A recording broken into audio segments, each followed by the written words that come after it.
नमस्कार दोस्तों, स्वागत है आपका YouTube channel history with Sharma ji में। दोस्तों, आज हम अध्ययन करेंगे शुंग राजवंश से संबंधित एमसीक्यू के बारे में। दोस्तों, जिस महत्वाकांक्षी व्यक्ति ने 184 ईसा पूर्व में अंतिम मौर्य शासक बृहदत्त की जीवन लीला समाप्त की, वह इतिहास में पुष्यमित्र के नाम से विख्यात है और उसने जिस नवीन राजवंश की स्थापना की वह वंश शुंग वंश के नाम से जाना जाता है। पहला क्वेश्चन है दोस्तों, शुंग वंश की स्थापना किसने की थी?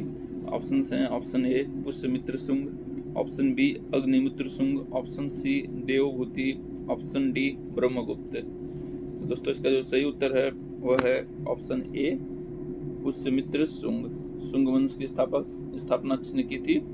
पुष्यमित्र शुंग ने 184 ईसा पूर्व में अंतिम मौर्य सम्राट बृहदत्त की हत्या करके शुंग वंश की स्थापना पुष्यमित्र शुंग ने किया था। अगला क्वेश्चन है, पुष्यमित्र शुंग किस साम्राज्य का सेनापति था? ऑप्शन हैं, ऑप्शन ए मौर्य साम्राज्य, ऑप्शन बी गुप्त साम्राज्य, ऑप्शन सी सातवाहन साम्राज्य, ऑप्शन डी कुषाण साम्राज्य। सही उत्तर दोस्तों इसका ऑप्शन ए मौर्य साम्राज्य।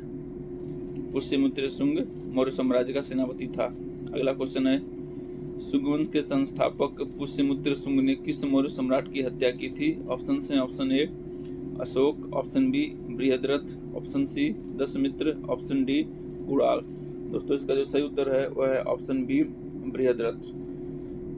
दोस्तों, शुंग वंश के जो संस्थापक थे पुष्यमित्र शुंग, उसने मौर्य वंश के अंतिम शासक, ऐसे भी क्वेश्चन पूछता है, मौर्य वंश का अंतिम शासक कौन था? वो था बृहद्रथ। इसकी हत्या करके पुष्यमित्र शुंग ने शुंग वंश का स्थापना किया। अगला क्वेश्चन है, पुष्यमित्र शुंग का राज्याभिषेक कहाँ हुआ था? ऑप्शन है, option A Pataliputra, option B Vidisha, option C Ujjaini, option D Kaushambi.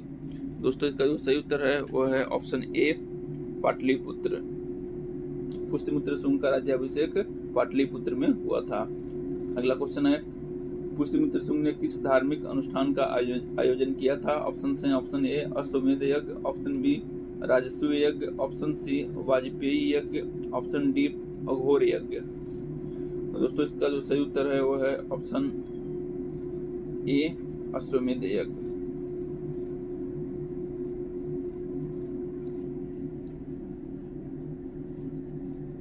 अगला क्वेश्चन है, शुंग वंश का अंतिम शासक कौन था? ऑप्शन है, option A Devabhuti, option B Vasumitra, option C Agnimitra, option D Pushyamitra.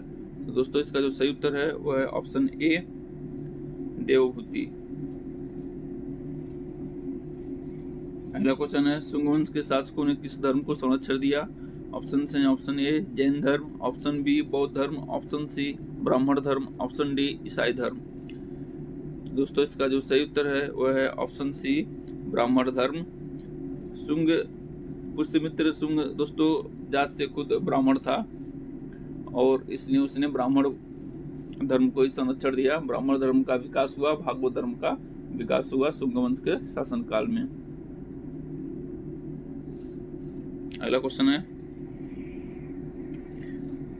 Pushyamitra Shunga की हत्या किसने की थी? ऑप्शन हैं, option A Agnimitra, option B Devabhuti, option C Vasumitra, option D किसी ब्राह्मण ने।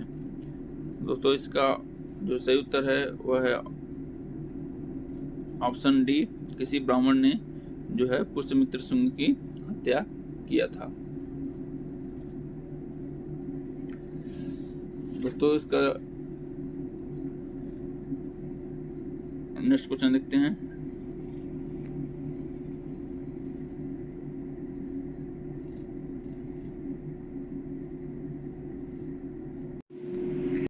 अगला क्वेश्चन है, पुष्यमित्र शुंग का शासनकाल लगभग कब था? ऑप्शन है, ऑप्शन ए 185 से 149 ईसा पूर्व, ऑप्शन बी 187 से 150 ईसा पूर्व, ऑप्शन सी 200 से 150 ईसा पूर्व, ऑप्शन डी 300 से 250 ईसा पूर्व। तो इसका जो सही उत्तर है दोस्तों है ऑप्शन ए 185 से 149 ईसा पूर्व। पुष्यमित्र शुंग का शासनकाल का जो समय था वो था 185 ईसा पूर्व से लेकर के 149 ईसा पूर्व तक। अगला क्वेश्चन है,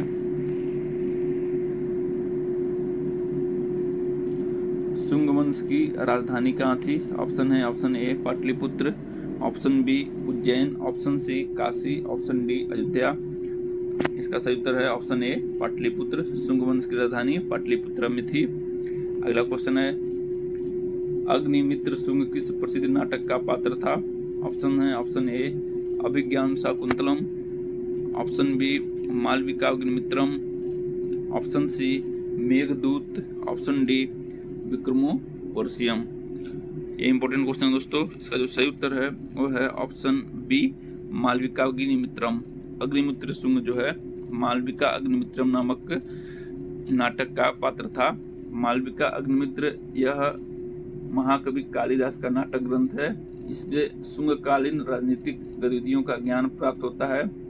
पता चलता है इस कथानक में कि पुष्यमित्र शुंग का पुत्र अग्निमित्र विदिशा का राज्यपाल था तथा उसने विदर्भ को जीतकर अपने राज्य में मिला लिया था।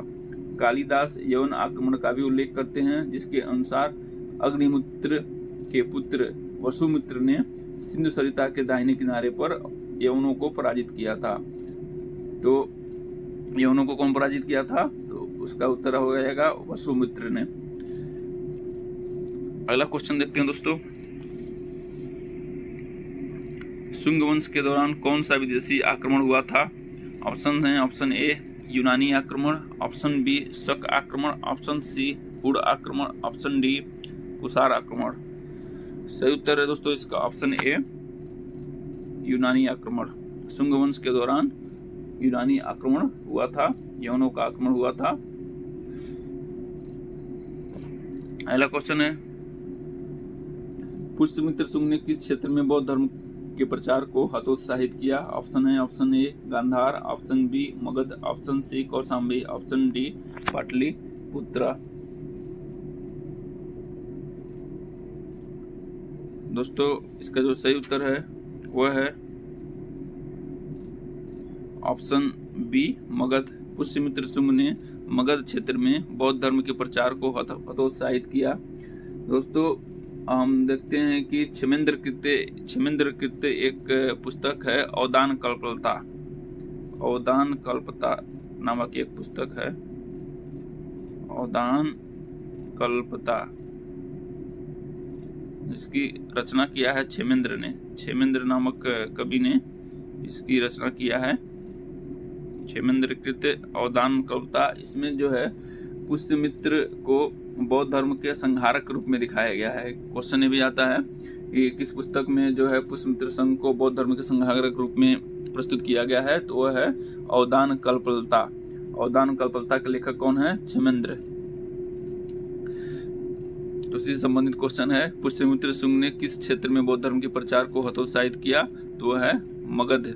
और किस पुस्तक में दिया है कि पुष्यमित्र शुंग जो है बौद्ध धर्म का संहारक है? वो है औदान कल्पता, जिसके लेखक हैं क्षेमेंद्र। अगला क्वेश्चन है, पुष्यमित्र शुंग के समय में बौद्ध धर्म के खिलाफ कौन सी घटना प्रसिद्ध है? ऑप्शन है ऑप्शन ए बौद्ध स्तूपों का विध्वंस, ऑप्शन बी बौद्ध ग्रंथों की रचना, ऑप्शन सी बौद्ध संघों का समर्थन, ऑप्शन डी बौद्ध धर्मों का प्रचार। तो दोस्तों इसका जो सही उत्तर है वह है ऑप्शन ए बौद्ध धर्मों का विध्वंस। ऐसा माना जाता है कि पुष्यमित्र शुंग जो है वह बौद्ध धर्म का संहारक है और भागवत धर्म का उत्थानक के रूप में पुष्यमित्र शुंग को याद किया जाता है। अगला क्वेश्चन है, शुंग वंश के किस शासक के समय में पतंजलि ने महाभाष्य लिखा? इंपॉर्टेंट क्वेश्चन दोस्तों। ऑप्शन हैं option A Pushyamitra Shunga, option B Agnimitra Shunga, option C Vasumitra, option D Devabhuti. दोस्तों जो पतंजलि थे वो पुष्यमित्र शुंग के पुरोहित थे। उनके महाभाष्य में यवन आक्रमण की चर्चा हुई है, जिसमें बताया गया है कि यवनों ने साकेत और माध्यमिका को रौद डाला था। तो पतंजलि ने महाभाष्य की रचना किसके शासनकाल में किया था? पुष्यमित्र शुंग। पुष्यमित्र शुंग के पुरोहित थे कौन? पतंजलि। पतंजलि की एक प्रसिद्ध रचना है महाभाष्य, इसकी जो रचना हुई है वह पुष्यमित्र शुंग के शासनकाल में हुई है। तो इसका जो सही उत्तर है वह है ऑप्शन ए पुष्यमित्र शुंग। अगला क्वेश्चन है, पुष्यमित्र शुंग का संबंध किस ब्राह्मण गोत्र से था? ऑप्शन है option A Bharadwaj, option B Bhrigu, option C Kaushik, option D Kanu. इसका सही उत्तर है दोस्तों वह है ऑप्शन ए भारद्वाज। पुष्यमित्र शुंग जो है भारद्वाज गोत्र से संबंधित थे। अगला क्वेश्चन है, शुंग काल में संस्कृत साहित्य का कौन सा प्रसिद्ध ग्रंथ लिखा गया? ऑप्शन है option A Mahabhashya, option B Arthashastra, option C Manusmriti, option D महाकाव्य। तो इसका जो सही उत्तर है दोस्तों वो है ऑप्शन ए महाभाष्य। पतंजलि कृत महाभाष्य की रचना जो है शुंग काल में हुई थी। पतंजलि पुष्यमित्र शुंग के पुरोहित थे। अगला क्वेश्चन है, शुंग वंश की स्थापना किस वर्ष हुई थी? ऑप्शन है ऑप्शन ए 185 ईसा पूर्व, ऑप्शन बी 200 ईसा पूर्व, ऑप्शन सी 150 ईसा पूर्व, ऑप्शन डी 175 ईसा पूर्व। सही उत्तर दोस्तों इसका ऑप्शन ए 185 ईसा पूर्व में शुंग वंश की स्थापना पुष्यमित्र शुंग ने अंतिम मौर्य सम्राट बृहदत्त की हत्या करके किया था। इसकी राजधानी पाटलिपुत्रा में थी। अगला क्वेश्चन है, शुंग वंश के इसमें प्रसिद्ध विद्वान कौन थे? ऑप्शन है option A Patanjali, option B Chanakya, option C अश्वघोष, ऑप्शन डी नागार्जुन। दोस्तों इसका जो सही उत्तर है वह है ऑप्शन ए पतंजलि। हम जानते हैं दोस्तों कि पतंजलि ने एक महत्वपूर्ण ग्रंथ महाभाष्य की रचना शुंग वंश के समय में ही किया था। पुष्यमित्र शुंग के पतंजलि पुरोहित थे। इसका सही उत्तर है ऑप्शन ए पतंजलि। अगला क्वेश्चन है, पुष्यमित्र शुंग के बाद कौन राजा बना? ऑप्शन है option A Agnimitra, option B Vasumitra, option C Devabhuti, option D Mittan. दोस्तों इसका जो सही उत्तर है ऑप्शन ए अग्निमित्र। पुष्यमित्र के बाद उनका पुत्र अग्निमित्र शुंग वंश की गद्दी पर विराजमान हुआ। अगला क्वेश्चन है, मालविकाग्निमित्रम किसने लिखा था? ऑप्शन है option A Kalidasa, option B Patanjali, option C Banabhatta, option D अश्वघोष। तो इसका जो सही उत्तर दोस्तों वह है ऑप्शन ए कालिदास। दोस्तों मालविकाग्निमित्र यह महाकवि कालिदास का नाटक ग्रंथ है। इससे शुंगकालीन राजनीतिक गतिविधियों का ज्ञान प्राप्त होता है। पता चलता है कि पुष्यमित्र का पुत्र अग्निमित्र विदिशा का राज्यपाल था तथा उसने विदर्भ को जीतकर अपने राज्य में मिला लिया था। मालविकाग्निमित्रम में कालिदास ने यवन आक्रमण का भी उल्लेख किया है। अगला क्वेश्चन है, शुंग वंश के किस शासक ने 2 अश्वमेध यज्ञ किए थे? ऑप्शन है option A Pushyamitra, option B Agnimitra, option C Vasumitra, option D Devabhuti. इसका जो सही उत्तर है दोस्तों वह है ऑप्शन ए पुष्यमित्र शुंग। पुष्यमित्र शुंग ने जो है 2 अश्वमेध यज्ञ किए थे अपने शासनकाल के दौरान।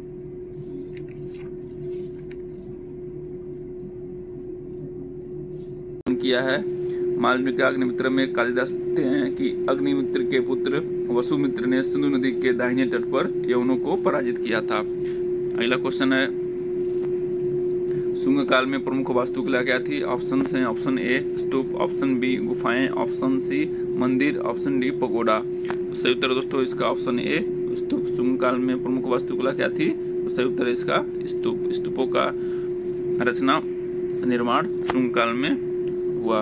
अगला क्वेश्चन है, शुंग वंश के पतन के बाद कौन सा वंश सत्ता में आया? ऑप्शन है ऑप्शन ए कण्व वंश, ऑप्शन बी सातवाहन वंश, ऑप्शन सी मौर्य वंश, ऑप्शन डी कुषाण वंश। दोस्तों इसका जो सही उत्तर है वह है ऑप्शन ए कण्व वंश। शुंग वंश के पतन के पश्चात कण्व राजवंश की स्थापना हुआ। शुंग वंश का अंतिम शासक देवभूति अत्यंत निर्बल तथा विलासी था। वह अपने शासन के अंतिम दिनों में अपने अमात्य वसुदेव के षड्यंत्रों के द्वारा मार डाला गया। तो इसका जो सही उत्तर है वह है कण्व वंश। शुंग वंश के पतन के पश्चात वसुदेव द्वारा कण्व वंश की स्थापना होती है। धन्यवाद।